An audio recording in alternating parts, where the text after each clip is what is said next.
Hi, this is Mick Garris. I'm president of the jury at BIFF, and you're watching Zone Geek.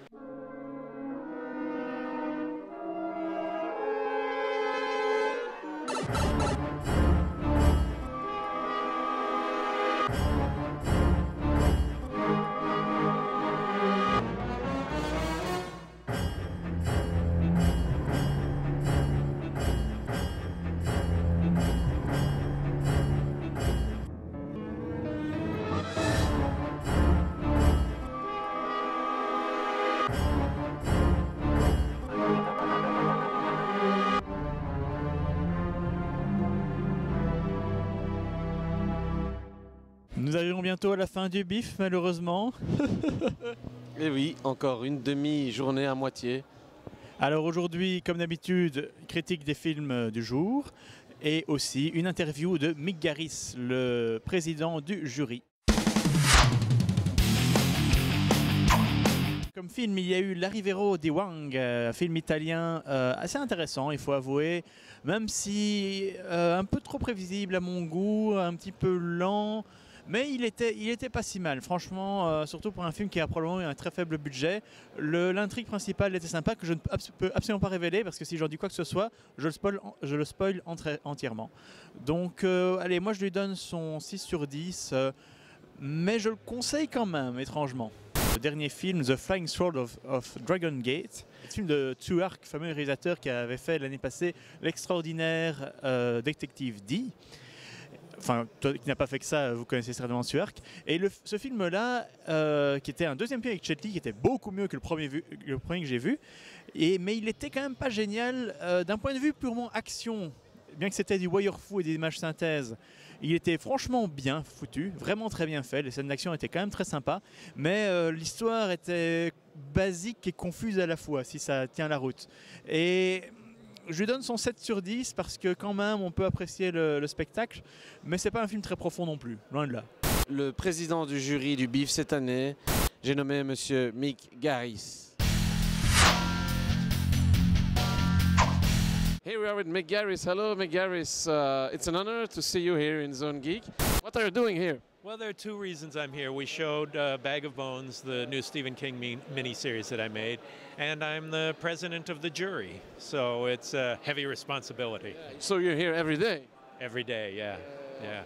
So how was the 13 BIFF for you, for the moment? I think it's great.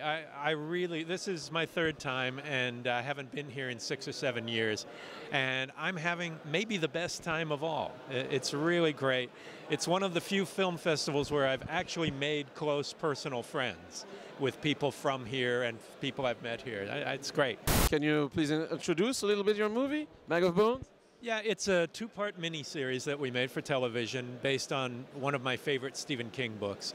And it's a ghost story starring Pierce Brosnan and Melissa George and Annabeth Gish and Matt Frewer and a lot of people I really, really like. And it's very kind of passionate and romantic as well as, I hope, very frightening and suspenseful. I've got one question for you. Have you bring a creature here? I did. The only creature I brought was right here. It's below my belt. Yeah. So we've got the big creature here, president of the jury of the BIFF. Aussi, The Awakening, film anglais avec une espèce de Columbette ou de Sherlock Holmes femme, que dire, enfin une dame qui va chercher les fantômes, enfin plutôt prouver que les fantômes n'existent pas et qui se retrouve face à un phénomène qu'elle ne peut pas expliquer. Le film, moi je l'ai pas tellement aimé. Je sais pas, franchement c'est incroyable parce qu'il était très très bien filmé. Mais il y avait quelque chose qui passait pas, je sais pas si c'est les personnages, il y a quelque chose qui passait pas, c'est dommage, j'avais un bon film quelque part et c'est peut-être ça le plus frustrant, c'est qu'il y avait un bon film quelque part et qu'au final c'est assez décevant. 5 ou 6 sur 10, je ne suis pas sûr de la note que je lui donnerai. L'avis du public aujourd'hui assez spécial puisque nous avons demandé à une actrice du collectif de nous le donner. Et nous voici ici dans le merveilleux carré VIP du BIFF avec Naïla, qui va nous donner son avis du jour sur le film qu'elle vient de voir, The Awakening, le réveillage.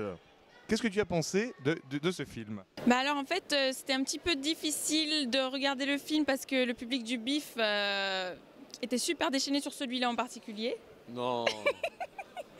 Oui, sur celui en particulier, il y avait des sifflets, il y avait les cloches, il y avait pas mal de réflexions parce qu'en fait, il était lent. Le rythme était super lent et puis voilà. Et j'avoue que le twist m'a surpris quand même. À la fin, je m'attendais pas du tout. Je vais pas spoiler la fin pour les gens qui regardent, mais je m'attendais pas à la fin, voilà. En tout cas, le public du BIF a été fidèle à lui-même. Très fidèle à lui-même, un peu plus que d'habitude même. Naïla, tu n'es pas ici que pour donner l'avis du spectateur. On t'a beaucoup vu pendant le BIF. Qu'est-ce que tu faisais? Alors oui, c'est vrai, j'ai joué dans 3 des films du collectif et un des films du workshop de Paco Cabezas. Sans mettre de tension vilaine, est-ce qu'il y a un rôle que tu as préféré jouer dans tous les rôles que tu as fait? Même s'ils étaient tous bien. Hein. Oui, ils étaient tous bien.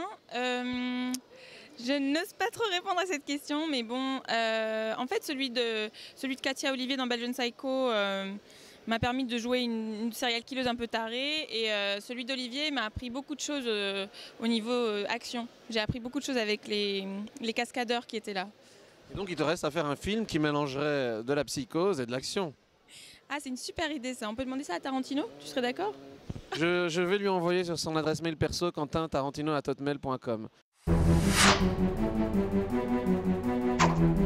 La journée danoise demain, et on vous retrouve pour donner une critique de ces films qui sont toujours pour le moment particuliers, il faut le dire. Et assez lent, mais peut-être qu'on sera surpris, on ne sait jamais. Avec un pantalon sur les chevilles.